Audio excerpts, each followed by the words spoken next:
Welcome to the Reimagine podcast. Each week, give yourself 30 minutes and meet the people working hard to create the future of insurance today.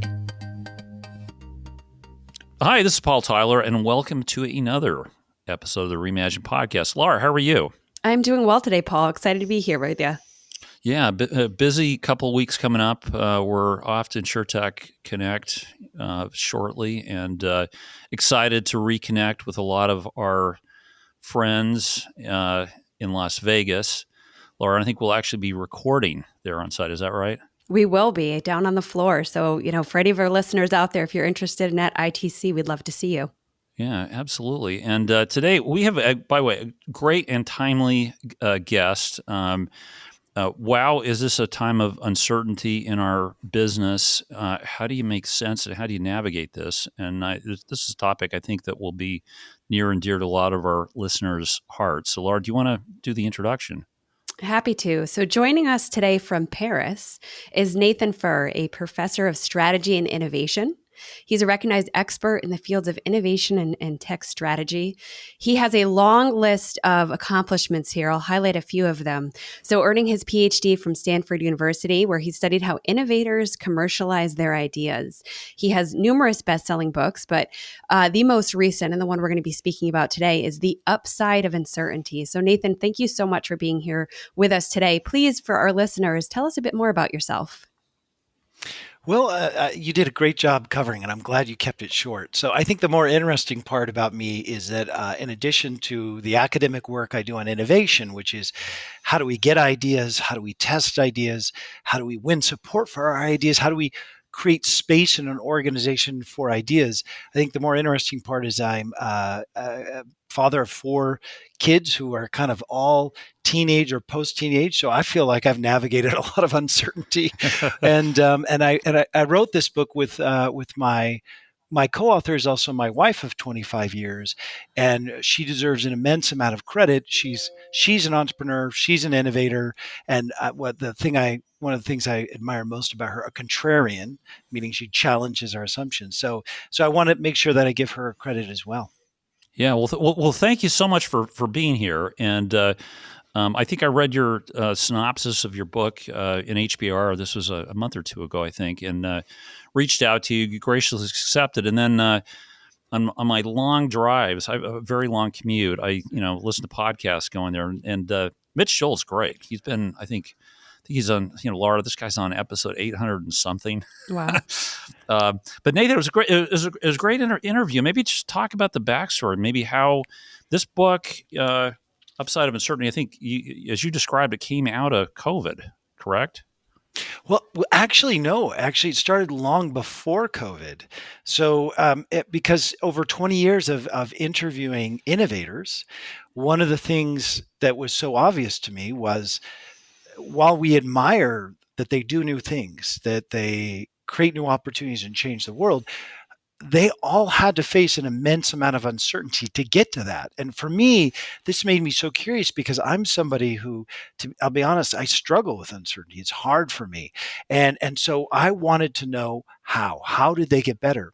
And then, of course, what happened is we were working on the book already and COVID hit. And I think why this sticks out in your mind is because it became this moment of truth where I was, what I do is I do teaching and speaking and consulting, and like that went off a cliff and disappeared in 5 days. And so, I got kids in university, I have, rent and mortgage, all that kind of good stuff that we all share. And like, I was like, oh, what's going to happen? So I started freaking out. And my co-author and wife said to me, if you can't apply these ideas to help yourself now, I will not let you write the book. You'll be a hypocrite. So that's why that sticks out in your mind, because you got a lot of road testing during COVID. And of course, we finished it then too. So, yeah.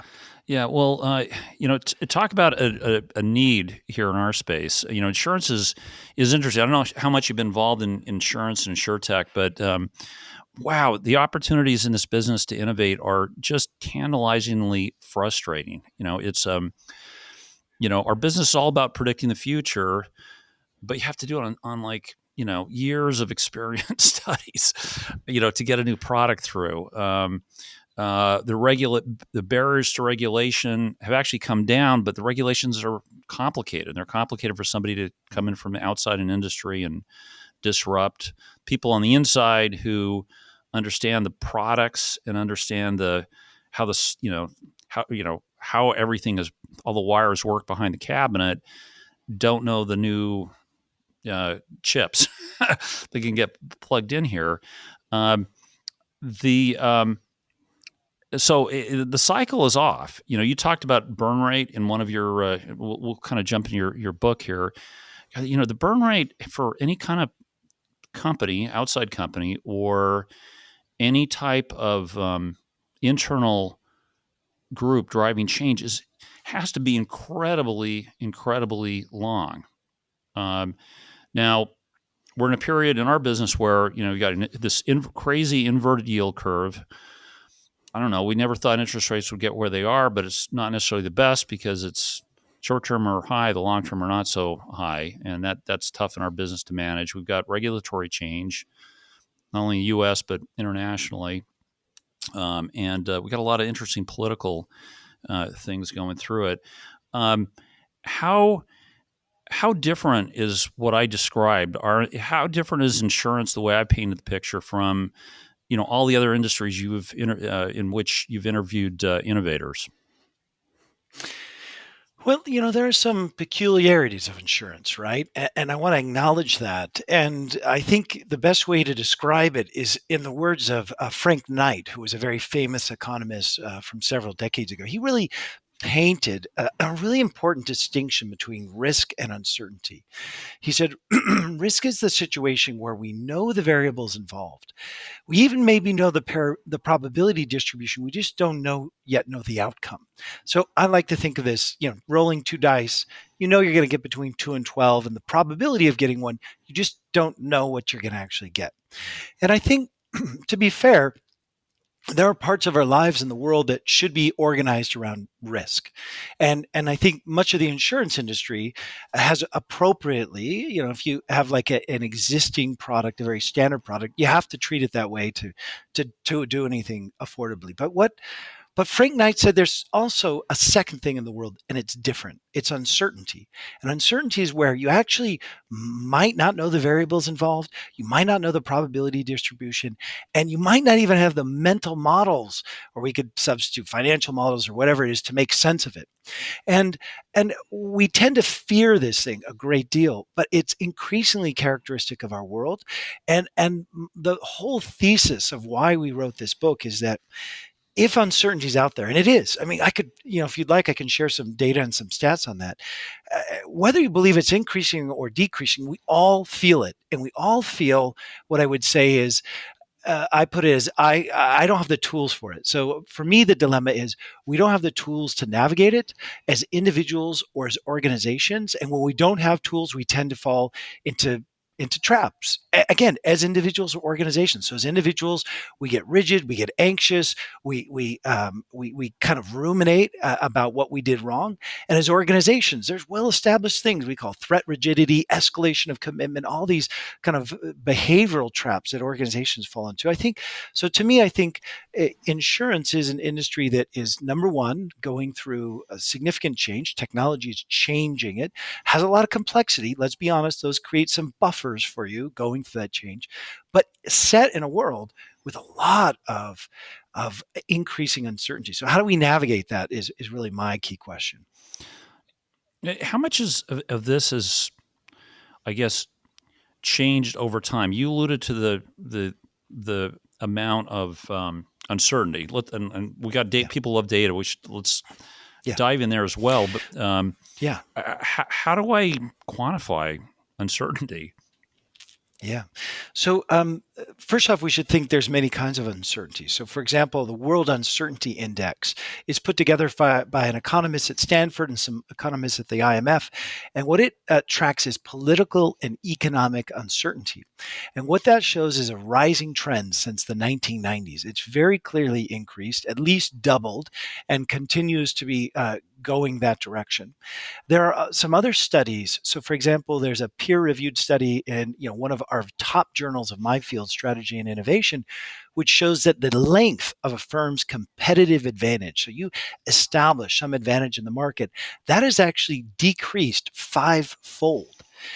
The speed, there's another study that shows the speed at which, if you introduce a new product, the speed at which you will be imitated has increased tenfold. And so these are like some, it's very hard to get a solid peer-reviewed journal publication to show that kind of dynamism is really, there's something going on. And for me, the explanatory variables, of course, there's politics and there's health that come into it. But to me, the big drivers are actually maybe not so bad. And this is it. To me, technology has brought down the barriers to create, connect, transact, interact, communicate, which means it's more possible than ever for new things to be created. Now, that's like a good thing in the long run, but it can feel very uncomfortable. And how do we manage that as an organization? When I as Laura mentioned, I do all this work around innovation before this. And one of the things that's very clear is that we need different tools, not just for uncertainty, but to navigate innovation. So you talk to like burn rate, for example. And so that's like a huge thing. It's like we think of in an innovation setting, we think about resources and spending differently than we do in a big company. What are some of the tools people could use to navigate uncertainty, right? So they may have uncertainty both in their personal and professional lives. And what are some of those tools, and are they different? Yeah.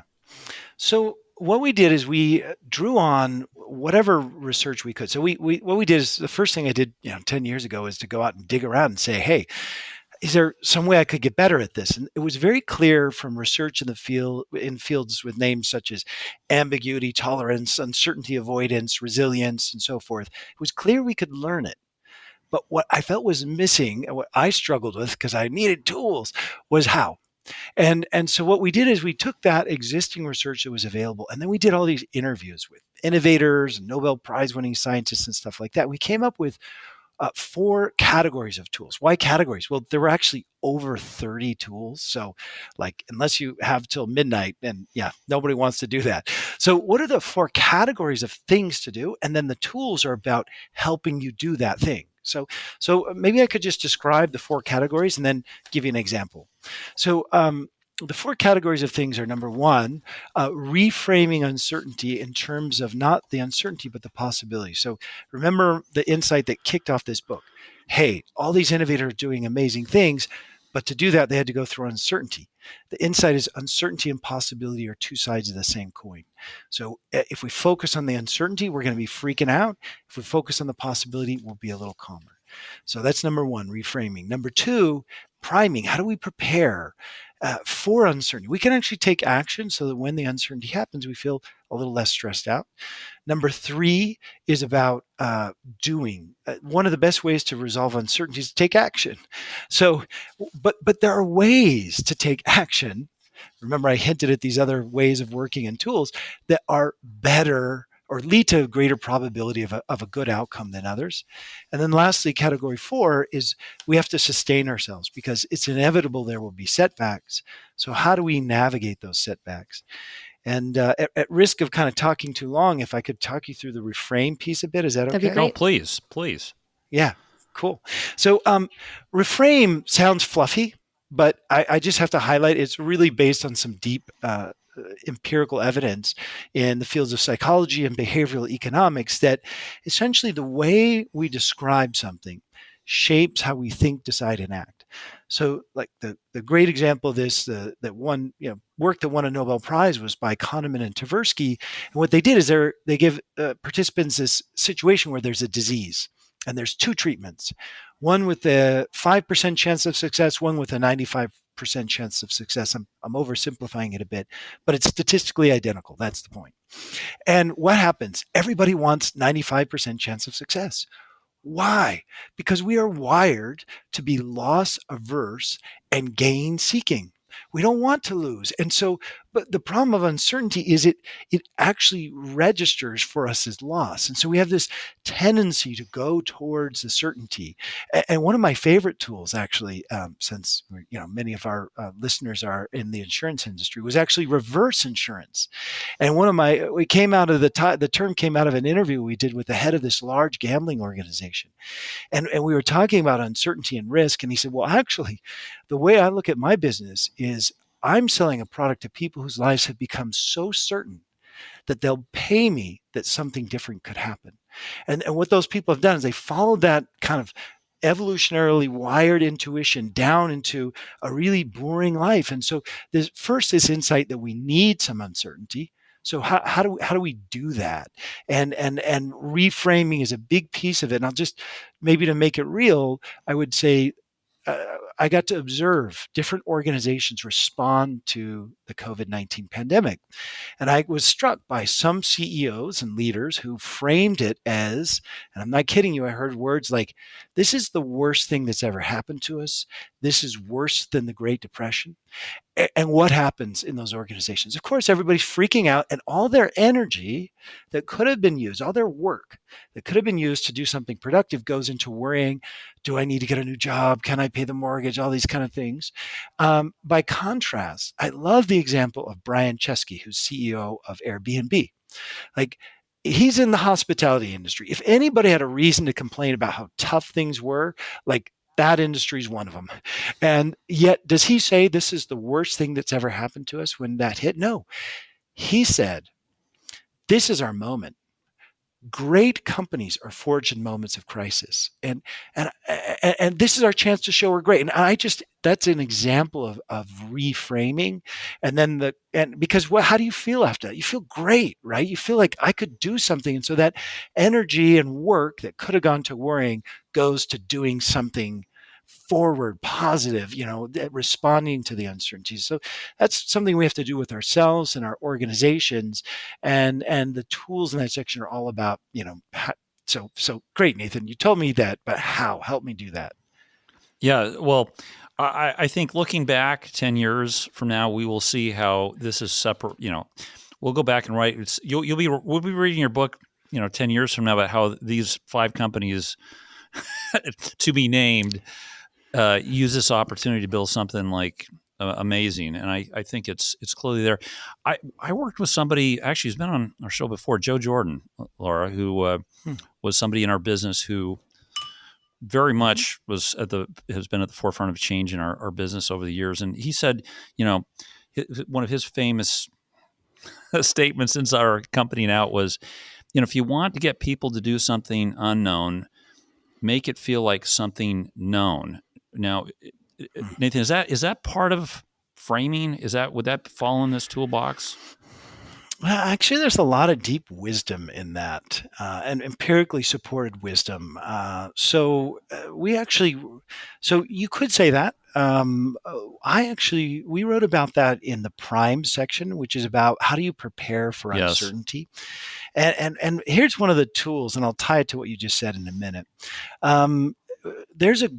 There's some great evidence that shows the way to get people to accept something new. We call them skeuomorphs, actually. And you see it in technology. Like, we look at like the first iPhone, like the notepad looked like a piece of legal paper because that's familiar. Or like, why is it like Gmail or email symbol like an envelope? Or why do we have a shopping cart in e-commerce? There's no cart. Like, and Thomas Edison did this. Thomas Edison, we know him for commercializing the light bulb.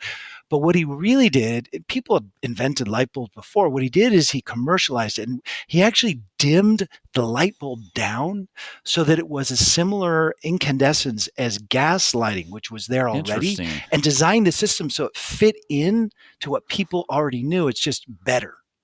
So that there's some truth there. So now, how does that truth apply? Well, here's one of the fun things we discovered. So when you interview an innovator, one of the things that can be a bit intimidating is they would say things just like, "I love uncertainty. Uncertainty's fuel for me," or this is my favorite, somebody said to me, a woman said to me, "I eat uncertainty for breakfast." And I was like, "Holy smokes! Like that's not me." Like we must be a different class of human beings. But because I've been trained in qualitative research, I dug in and I drilled down, and what you discover is what you hear on the front stage is very different from what's actually happening on the backstage. And on the backstage of their lives, a lot of times they have gone to some remarkable lengths to create kind of what I would call islands of certainty. That is habits, routines, rituals, relationships that create certainty in their life in other areas so they can kind of face that uncertainty on the front stage of their life. We called it uncertainty balancers.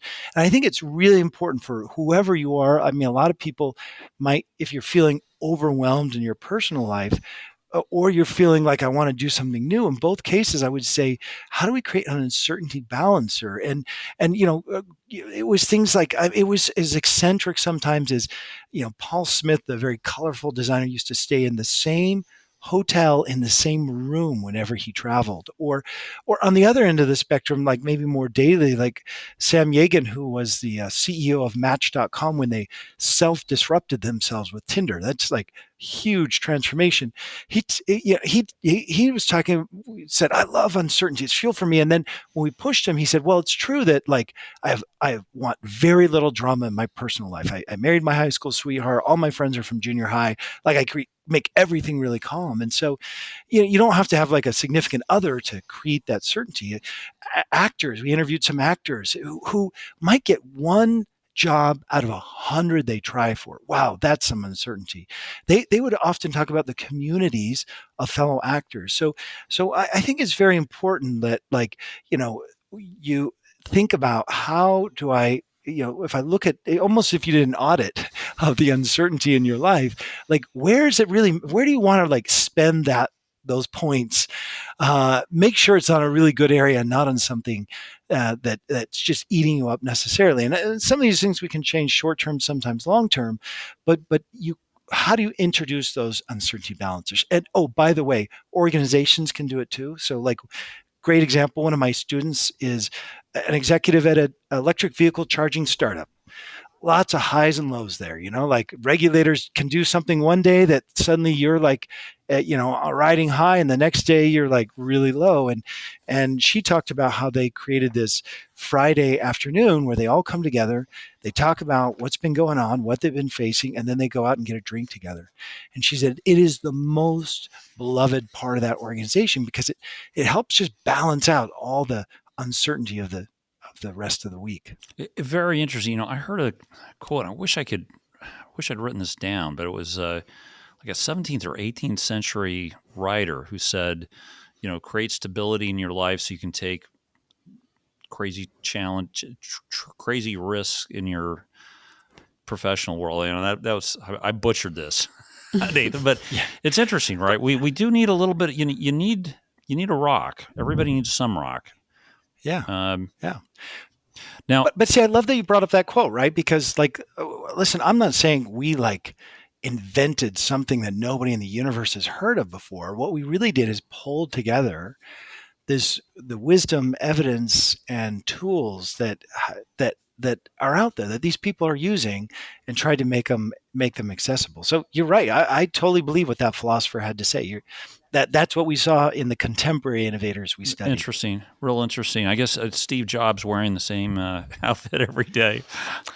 He had enough turtlenecks to last. If he would have lived to 200, he had enough. I'm not kidding you. He had a lot of black turtlenecks, all from the same designer. Yeah. And I know Laura's got one question. I'm going to ask you one here. Then give her a turn. Love the quote in your book. I think you attributed it to McKinsey, but it was the single biggest predictor of success is how you deal with ambiguity. Nathan, this feels like it's changed, right? Like it feels like when I read that section that a leader of the future is more like a jazz player. Now, not to date myself, but when I worked in management consulting, Jack Welch was on every cover of every book. It felt like, the leader of the future was more like an orchestra, conductor, had this magnificent portfolio theory, and everything kind of worked out at the end. Has this changed, or am I just listening differently to the same same sets of debates or opinions.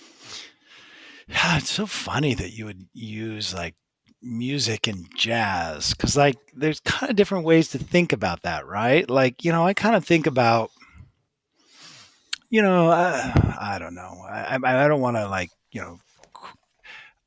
let me say I believe that organizations from several decades ago lived in a very different and stable environment where let me give you something concrete to illustrate how technology has brought down the barriers to create and transact and interact. When I was doing my PhD at Stanford, I went to Google, which was decently young at that point, and they showed me their big innovation, which was, it wasn't, of course, there's the algorithm, but it was actually that they had stacked more servers per square foot than anybody else. I mean, they showed me a rack. Really? And now to create Google, they had to go out and raise billions of dollars to buy computers. Now, today in a world, say Amazon Web Services, you don't have to do that. You could start the same business at like just an incredibly lower variable cost. So here's what strikes me, in this world where the barriers have come down and there's a lot more happening. It's funny you use that jazz and music analogy because it ties to one of the tools we talk about in the do section, which I don't usually get to talk about, but it's all about how do we take action in a way that leads to better outcomes. And the big aha is not a big aha. It's that you want to take something complex, big, you want to break it down to a set of small steps and experiments and test and learn your way forward. But one of my favorite tools in there is called bricolage, which is very much, we talk about that in terms of jazz, which is entrepreneurs and innovators. Our vision of them is what they do is they have like a big idea and then they go out and like marshal the resources to get it done. And then they go execute it. And that's what we end up imitating in a big company setting. But in reality, what they most often do is what we call bricolage. This old French word, Claude Levi-Strauss, sociologist. It just basically means use what you have on hand and to just get going with what you have on hand and kickstart that cycle of learning by doing. It's so much more powerful than a lot of times is like, let me go make a big plan and execute it. And there's so many great examples of this, but maybe one of the maybe most curious one to me is this race to create renewable wind energy between the U.S. and Denmark. And, here in the US, we were like, believe in science and breakthroughs. And so we did all this lab work, feeling really reassured that we would make a breakthrough that like led us to dominate the wind industry. But what the Danes did is they just got started with bricolage. They just started working. They used what they had at hand. I mean, some of the early wind turbines were like made with old gears from trucks and some of them were wood. I mean, it was crazy stuff. But then they collaborated with everybody around them they didn't just treat the regulators as enemies. They collaborated with the regulators. They collaborated with competitors. And through that incremental bricolage approach, they outpaced the U.S. Every time we made a breakthrough, the Danes would have caught up or be ahead of us. And finally, near the end of that, one of the big, wind pioneers in the U.S. just conceded and said, we had too much faith in science. There's so much power in learning by doing when you're under uncertainty and through those small steps. I love that you brought up jazz because I would say orchestrator gets up there, big, tuxedo on, let me tell you what to do and how to play. But jazz is like, let's get in there and let's just start playing around together. And let's figure out where we're going together through a series of small kind of sections of music. So I think the music has changed. Yes. So following that same vibe, would you say that change can be brought forward quicker, or is change treated differently if it's taking place at the employee level versus that upper level within the company? Oh, it's such a great question, Laura. Really, you're putting your finger on like one of the great tensions of innovation, right? So, and one of the great tensions is this top-down, bottom-up thing, right? So, often here's the dilemma. The top leadership have control over the resources. But I hate to say it, but there's some great empirical research that shows that the higher up you are, the less you know about what's going on in the front line. It's just a fact. Right? It's just, and the research validates that. And what is innovation anyway? I like to say innovation is very simple. It is the intersection of novelty and need. It's not about something new. It's about a need that I solve with that something new. So here's the problem. If I'm at the top, and I have this great distance from the field and what's really going on, how good a read do I really have on what the need is? So usually it's the folks at the bottom who have the greater insight into customer needs and jobs to be done, but they don't have the resources. And then the folks at the top have the resources, but they don't have the insight. And so how do we bring those together? And I'll just add one more thing, Laura, that is really hard, that I think needs to change over the next several decades, and that is often we can get really risk averse at the top. And one of the most discouraging things is call for innovation, but then not really have that uncertainty competence ourselves to carry it forward. And there's lots of ways we could do that. I could talk about from some of my other work in innovation, but I want to highlight that's the other tension, which is a tolerance for uncertainty. And I would say the biggest part of that, I want to just be careful what I say. The biggest part of that is the image we create. So when I interview senior executives, they'll actually concede to me that actually, Nathan, at a certain point, I had to go from avoiding risk and uncertainty to taking it on to be a senior leader. But the image we cascade down in our organizations is way too often, if I take any risk, I'm going to derail my career. And I would just, if we could shake people up, because the truth is that we need people to try new things if we want to reinvent ourselves for the future. So the set of tools are tremendous, and we'll put the link to your book on it, and they are extensive, and I really like the questions you've got at the end for reflection and discussion. Is there any reason why these tools couldn't apply both for an individual launch and startup, as well as, say, an innovation officer or somebody inside an innovation group in a larger organization? And if they're and what are the differences in how you work with the tools? Yeah. So it's a great question, and we made some choices in how we wrote the book. So, because of my background as a professor, I've always been, all my work is how to establish companies innovate, right? So how do we encourage people to come up with new ideas by seeing things in new ways? What are the behaviors that enable us to do that? What are the processes we can test to figure out if those ideas are any good? How do we create a culture of innovation and a structure that supports that? So I was really oriented towards writing an organization book. But there were two problems with that. One is that we have great models of how navigating uncertainty works in individuals, but not in organizations. Let's face it, organizations are on average lagging the change in the environment. So there's very few organizations that you can go and point to and say, oh, they're a great model of how to build uncertainty capability in an organization.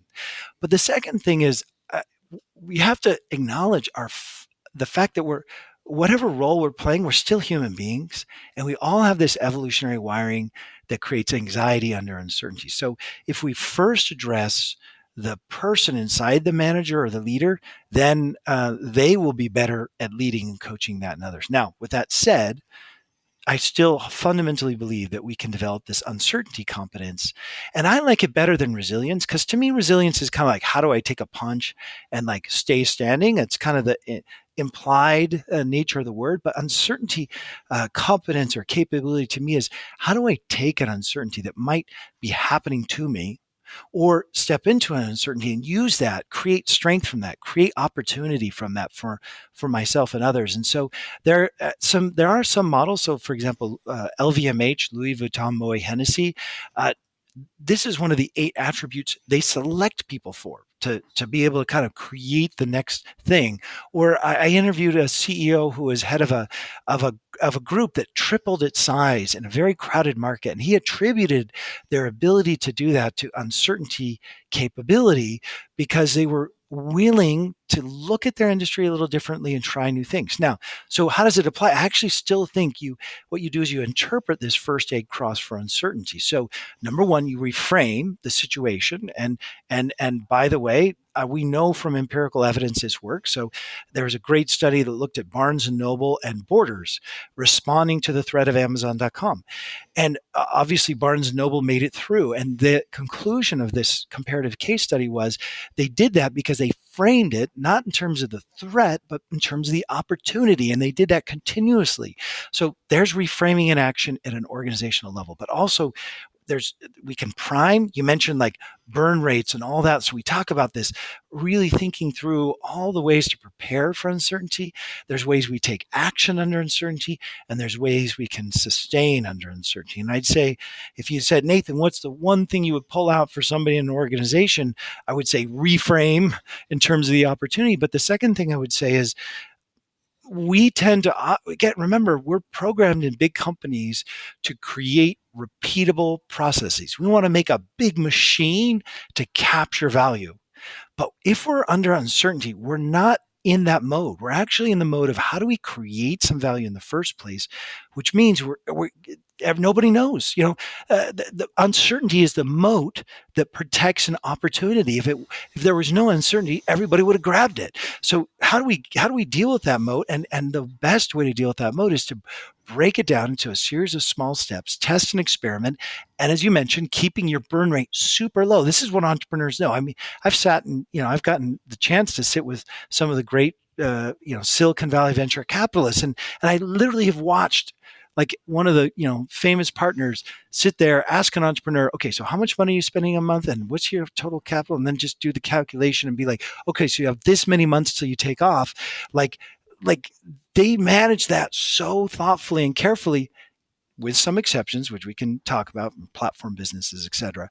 But they manage that really carefully so that they have more time to get it right. And I just think how many times in big companies we throw a huge budget at something, like go execute it, and we like do the exact opposite. And why? Because we're using tools for capturing value when we should be using tools for uncertainty. And how do we create and discover that value, blow away the fog to where it really is in the first place. Oh, this was great. Laura, Nathan, thanks so much. Laura, do you have a good you'll have a good last question for Nathan. It's my favorite question. So Nathan, your passion and your research, they're very clear from this conversation, but tell us your why. Why is it that you wake up every day and do this type of work?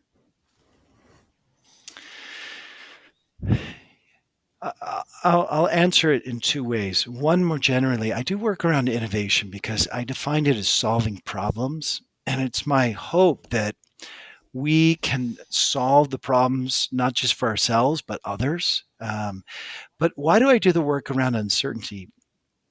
I think I've learned what my life experience has confirmed for me is what I saw in these innovators. And that is the only way to create a life that's really interesting and meaningful to us is to take those risks, step into the unknown, step into the uncertainty. I would challenge anybody who's listening, think about some accomplishment you're proud of today, and maybe you take it for granted because it's been there for a while. I am sure that to reach that accomplishment, you had to first go through uncertainty. And, here's the thing. When you look at the end of people's lives, what are the things they regret? They regret not spending more time with the people they loved and not taking more risks. And that's what these innovators have figured out. They figured out how to take the risks. And so, I gave a speech in Sydney on this recently. And at the end of it, this journalist interviewed me and she said something that really hit me hard.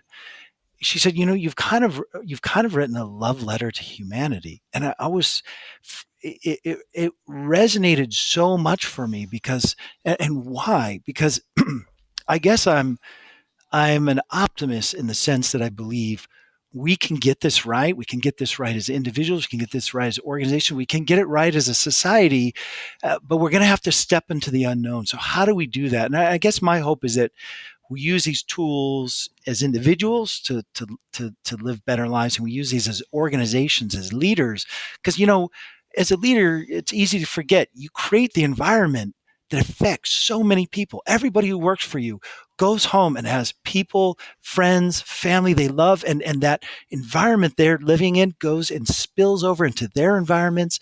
And so, if we can create these, take that, inevitable anxiety that comes out of uncertainty and find a way through it, we can just create so many more possibilities. So I guess that's my optimistic hope. It sounds a lot like Joseph Campbell. He says, I think, if I'm going to paraphrase, I think he says something like we're all searching for the meaning in life, but really the meaning in life is finding joy in the experience of just being alive, right? So, totally. And I guess I want to conclude that you should know I am not like a native born inherent optimist. You meet these folks who are like all that. Like I have to say I'm speaking as somebody who has traditionally feared uncertainty and been a little pessimistic, and it's just that lived experience of so now I live in France. How great is that?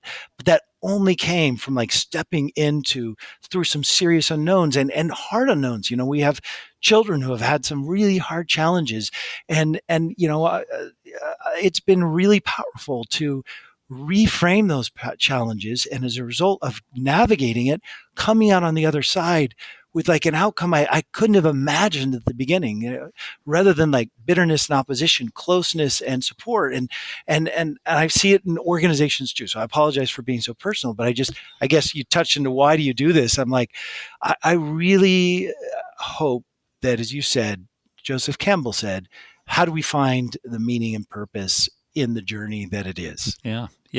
Nathan, thank you so much for your time.